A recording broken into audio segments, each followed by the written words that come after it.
सभी साथियों को नमस्कार। मैं आपका दोस्त सुनील कालवा एक बार फिर हाजिर हूं आप सभी के लिए एक नई क्लास लेकर।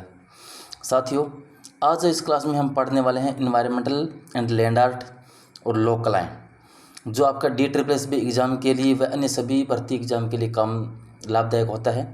स्पेशल हम DSSB की तैयारी भी कर रहे हैं, तो उससे संबंधित महत्वपूर्ण ये 50 से 60 प्रश्न होंगे जो लोक कलाओं पर आधारित होंगे। तो शुरुआत में जैसे टॉपिक दिया था इसके अंदर हमारे, तो इन्वायरमेंटल आर्ट लैंड आर्ट से शुरुआत होती है, तो मैंने वहीं से शुरुआत कर दी, कुछ प्रश्न उठाए हैं। तो लगभग 50-60 प्रश्न हैं। ठीक व अच्छे प्रश्न मिलेंगे देखने को आपको। एग्जाम में एक आधे प्रश्न इनमें मिस पढ़ सकते हैं जो लोक कलाओं से संबंधित होते हैं। तो शुरू करते हैं आज अपनी क्लास। पहला प्रश्न, पर्यावरणीय कला का मुख्य उद्देश्य क्या है? तो यह प्रकृति व पर्यावरण के प्रति जागरूकता बढ़ाना। लैंड आर्ट किस माध्यम से बनाई जाती है? तो ये आपकी प्राकृतिक सामग्री व भूमि आदि से बनाई जाती है, यानी भूमि के ऊपर प्राकृतिक जो सामग्रियां हैं उस पर बनाई जाती है। पर्यावरणीय कला में सामान्यतः कौन सी सामग्री उपयोग की जाती है? तो वहाँ पर जो पर्यावरणीय कला है उसमें मिट्टी, पत्थर, पत्ते, पानी आदि का उपयोग किया जाता है। जो पर्यावरण से संबंधित वस्तुएं हैं उन्हीं का उपयोग करके पर्यावरणीय कला बनाई जाती है, ताकि पर्यावरण को किसी प्रकार का नुकसान ना हो।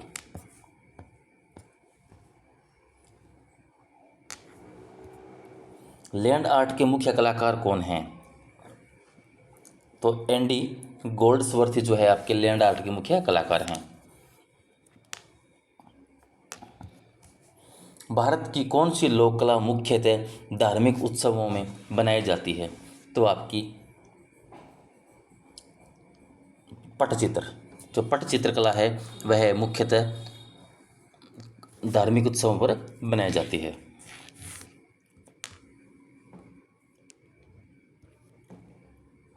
कौन सी कला ओडिशा राज्य की कला है? तो ये जो पिछवाई है वह ओडिशा राज्य की कला मानी जाती है। हम बात करें पिछवाई की, तो पिछवाई ये मूलतः राजस्थान की लोक कला है। पिछवाई कहाँ की है? राजस्थान की है। लेकिन यहाँ पर प्रश्न में ओडिशा में जो पूछा है तो यहाँ पर मधुबनी बिहार की है, कांथा और कालीघाट ये भी ओडिशा की नहीं है। तो लेकिन जो पिछवाई है वह एक तरह से कपड़े पर की जाती है, पटचित्र है। और जो पटचित्र कपड़े पर करने वाला जो चित्र उसे पटचित्र भी कहते हैं। तो ये पटचित्र ओडिशा का है। तो ओडिशा के अंदर पटचित्र होते हैं, पटचित्र हैं। तो इसीलिए इस प्रश्न के अंदर पिछवाई को यहाँ पर सही माना गया है। बल्कि मधुबनी, कांथा व कालीघाट इसके उत्तर नहीं हो सकते।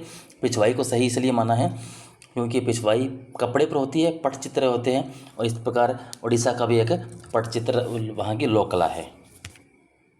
अगर अलग से प्रश्न आता है कि पिछवाई कहाँ की प्रसिद्ध है, तो नाथ द्वारा राजस्थान की ही प्रसिद्ध है। वो प्रश्न की प्रकृति पर डिपेंड करता है किस प्रकार प्रश्न पूछा गया है। अल्पना कला का मुख्य उद्देश्य क्या होता है? तो घर की दीवारों की सजावट करना अल्पना कला की मुख्य उद्देश्य है। कोलम का मुख्य रूप से किस राज्य में प्रचलित है? कोलम कला जो है मुख्य रूप से किस राज्य में प्रसिद्ध है? तो आपकी कोलम कला तमिलनाडु में प्रसिद्ध है। मधुबनी कला किस राज्य की है? तो मधुबनी कला आपकी बिहार राज्य की फेमस कला है। कांथा कला किस राज्य की प्रसिद्ध कला है? तो कांथा आपके पश्चिम बंगाल व बिहार की प्रसिद्ध कला है। कालीघाट पेंटिंग किसके लिए प्रसिद्ध है? तो कालीघाट पेंटिंग आपकी धार्मिक व सामाजिक चित्रण के लिए प्रसिद्ध है। फुलकारी किस राज्य की है? तो फुलकारी आपके पंजाब राज्य की कला है।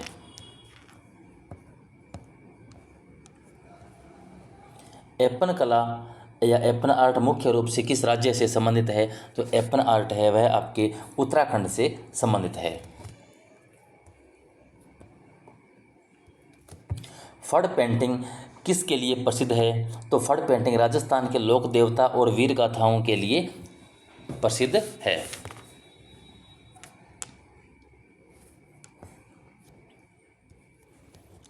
वर्ली कला किस राज्य की प्रसिद्ध कला है? तो वर्ली आपकी महाराष्ट्र की प्रसिद्ध कला है।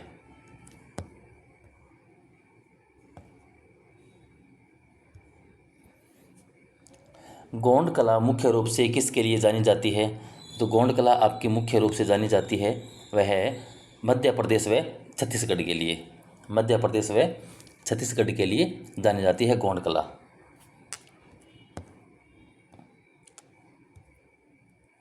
कलमकारी कला किस माध्यम से बनाई जाती है? तो कलमकारी कला हाथ से ड्राइंग और प्राकृतिक रंगों के माध्यम से बनाई जाती है।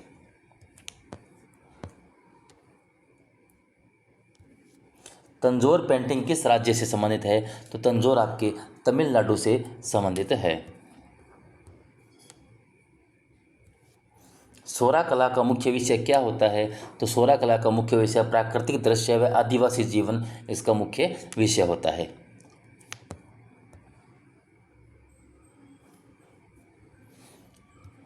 भील कला मुख्य रूप से जानी जाती है। जो भील कला है मुख्य रूप से किस लिए जानी जाती है?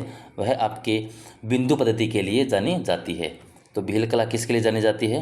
प्रश्न थोड़ा बहुत आगे पीछे रह गया पीडीएफ के तहत। तो बिंदु पद्धति के लिए जानी जाती है आपकी भील कला।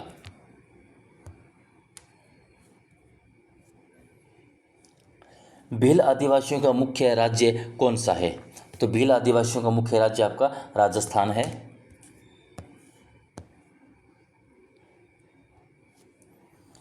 भोटिया या रांग कला किस राज्य की प्रसिद्ध कला है? तो ये आपकी उत्तराखंड की प्रसिद्ध कला है।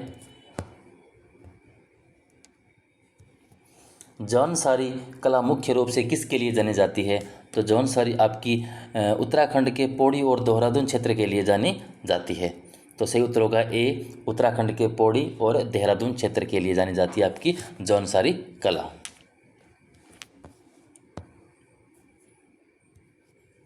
हरू कला किस क्षेत्र की है? तो हरू कला भी आपके उत्तराखंड के क्षेत्र की है। बुक्सा कला मुख्य रूप से किस राज्य से संबंधित है?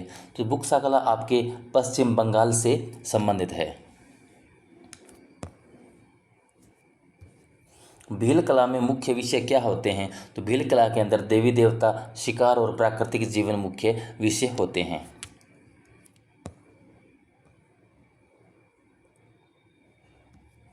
भोटिया या रांग कला में मुख्य रंग कैसे बनते हैं? तो इसके अंदर मुख्य रंग आपके कैसे बनते हैं? प्राकृतिक रंगों से। तो सही उत्तर होगा आपका ऑप्शन ए, प्राकृतिक रंगों से मुख्य रंग बनते हैं। जौनसारी कला किस वस्तु पर ज़्यादा दिखाई देती है? तो ये आपके कपड़े व दीवार पर दिखाई देती है। जौनसारी कला जो है कपड़ों पर व दीवार पर दिखाई देती है। हुरा कला में कौन सा हरू कला में कौन सा विषय प्रमुख होता है?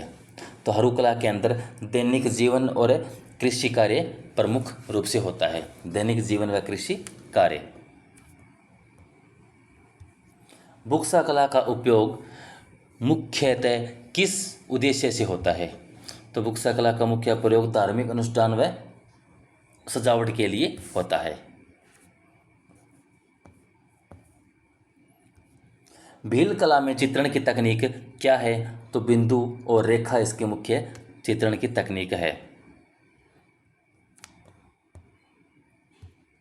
भील आदिवासी चित्रों में सबसे अधिक देखने वाला तत्व क्या है? तो शिकार के दृश्य देखने को मिलते हैं। भोटिया या रांग आदिवासियों की कला में कौन सा विषय सामान्यतः है? तो पर्वत, जानवर व प्राकृतिक दृश्य वहाँ के सामान्य विषय हैं।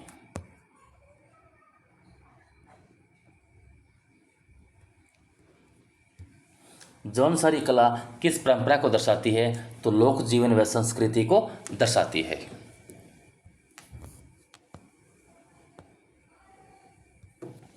हरू कला में रंगों का उपयोग कैसे होता है? तो हरू कला के अंदर प्राकृतिक और मिट्टी के रंगों का उपयोग होता है।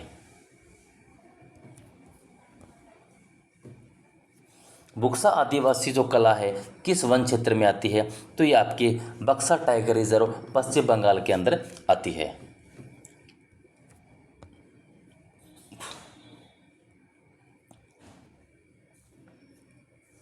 भील आदिवासी कला किस प्रकार के सामाजिक गतिविधियों में प्रकट होती है? तो यह त्यौहार व उत्सव के अंदर वहाँ की कला प्रकट होती है।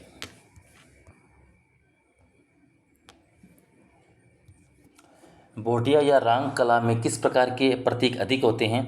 तो जानवर, पर्वत और फूल इनके अधिक चित्रों में शामिल होते हैं। जानसारी आदिवासी कला का रंग आमतौर पर किस प्रकार का होता है? तो प्राकृतिक व मिट्टी से बने हुए रंग होते हैं।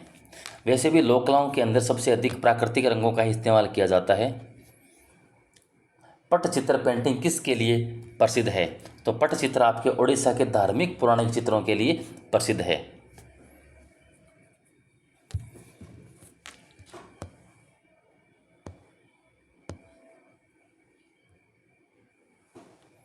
तो पहले भी जैसे हमने पढ़ा था पटचित्र, ये आया था उनका कि उड़ीसा की कौन सी पेंटिंग प्रसिद्ध है, वहाँ पिछवाई नाम आया था। तो पिछवाई कपड़े पर की जाती है, वो पटचित्र से संबंधित थी, इसलिए उसका नाम पिछवाई ले लिया गया वहाँ पर। उसकी मूलतः उड़ीसा की पटचित्र है वहाँ की फेमस। और पिछवाई पेंटिंग है वो राजस्थान के अंदर बनाई जाती है। पिछवाई पेंटिंग किस देवता के लिए बनाई जाती है? तो यह भगवान कृष्ण के लिए बनाई जाती है और ये कपड़े पर चित्रित की जाती है, इसलिए इनको भी पटचित्र श्रेणी में रखा जाता है, पिछवाई कला। अल्पना कला किस सामग्री का प्रयोग होता है? तो अल्पना कला के अंदर चावल का आटा व रंग का उपयोग किया जाता है। कोलम कला किस राज्य की परंपरा है? तो कोलम आपकी तमिलनाडु की परंपरा है। मधुबनी कला में कौन सा चित्रण प्रमुख है? तो वहाँ देवी देवता, प्रकृति व मिथक जो कथाएं हैं वहाँ की, वह प्रमुख चित्रण हैं।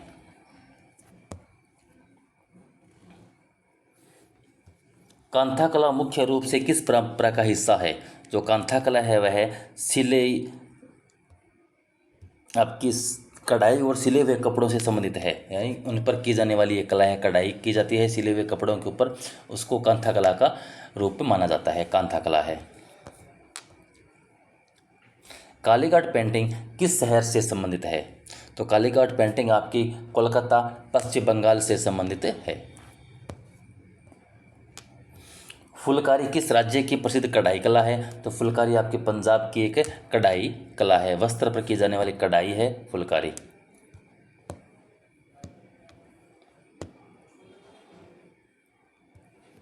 एपन कला किस राज्य से संबंधित है? तो एपन कला आपके उत्तराखंड से संबंधित है। फड़ पेंटिंग मुख्य रूप से किसके बारे में होती है? तो फड़ पेंटिंग है राजस्थान के लोक देवता व वीर गाथाओं से संबंधित होती है। वर्ली कला किसके जीवन और समाज को दर्शाती है? तो महाराष्ट्र के आदिवासी जीवन व समाज को दर्शाती है। गोंड कला किस राज्य से प्रसिद्ध है? तो यह मध्य प्रदेश और छत्तीसगढ़ में प्रसिद्ध है।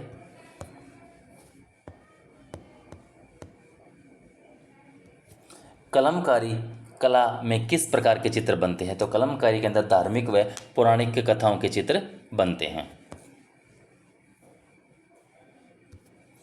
तंजौर पेंटिंग किस सामग्री से बनती है? तो ये आपके कपड़े, लकड़ी व सोने की पत्तियों के द्वारा तंजौर पेंटिंग बनाई जाती है।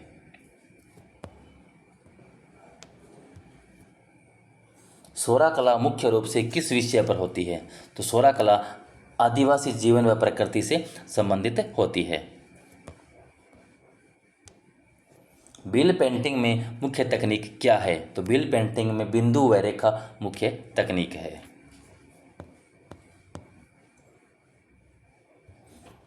भोटिया व राग कला में मुख्य या प्रमुख तत्व कौन से हैं? तो पर्वत, जानवर व फूल वहाँ के मुख्य तत्व हैं। जौनसारी कला मुख्य रूप से किस चीज़ को दर्शाती है? तो लोक जीवन और परंपरा को मुख्य रूप से दर्शाती है। हरू कला में कौन सी सामग्री अधिक उपयोग होती है? तो आपकी मिट्टी और प्राकृतिक रंगों का उपयोग किया जाता है। बुक्सा कला किस वन क्षेत्र से संबंधित है? तो ये प्रश्न हमारे कुछ एक दो रिपीट हुए हैं। यह पश्चिम बंगाल के बक्सा टाइगर रिजर्व से संबंधित है। तो इस प्रकार दोस्तों ये महत्वपूर्ण 60 प्रश्न हुए। मुझे अगर कुछ और इंपॉर्टेंट प्रश्न मिलेंगे तो लोक कला से संबंधित मैं प्रश्न डाल दूंगा, क्योंकि बाकी सभी प्रकार के प्रश्न आपके यूट्यूब पर काफ़ी मिल जाते हैं। कुछ एक ऐसी कला है, एक ऐसे टॉपिक थे, जैसे आपका अप्लाइड आर्ट था, उसके प्रश्न बहुत कम मिल रहे थे आपको, तो मैंने वो पढ़ा दिए। एक एस्थेटिक की ओर मांग है तो मैं कुछ प्रश्न एस्थेटिक के लेकर आऊँगा, और लोक कला से संबंधित प्रश्न मिलते हैं तो मैं जल्दी आपके लिए कुछ एक क्लास में वो वीडियो बना के डाल दूँगा। तो क्लासेस अच्छी लगती है तो प्लीज़ देख लीजिए, पढ़ लीजिए। अगर क्लासेस नहीं पसंद आती है, मेरे कंटेंट पर डाउट होता है तो मत पढ़िए। आपके पास जहाँ भी कंटेंट है, डाटा है, जहाँ से भी आप पढ़ते रहिए बस। जो अपना डाटा है अपने पास, जो सेव कर रखा है पहले से आपने, जो नोट्स बना रखे हैं, जो कंटेंट दे रखा है, तो उसे पढ़िए। सही टाइम पर, एग्ज़ाम के टाइम पर आके अलग अलग लोगों के पास भागते हो तो इसमें फ़ायदा नहीं है। अगर आप पहले से कहीं और से पढ़ रहे हो तो फिर आप मेरे कंटेंट की तरफ मत भागना चाहिए। अपनी इच्छा के अनुसार पढ़ना, लेकिन पढ़ते रहना। तो इसी का धन्यवाद, आपने मेरा वीडियो देखा। अब से विदा लेता हूँ। नमस्कार। पढ़ते रहिए, मस्त रहिए।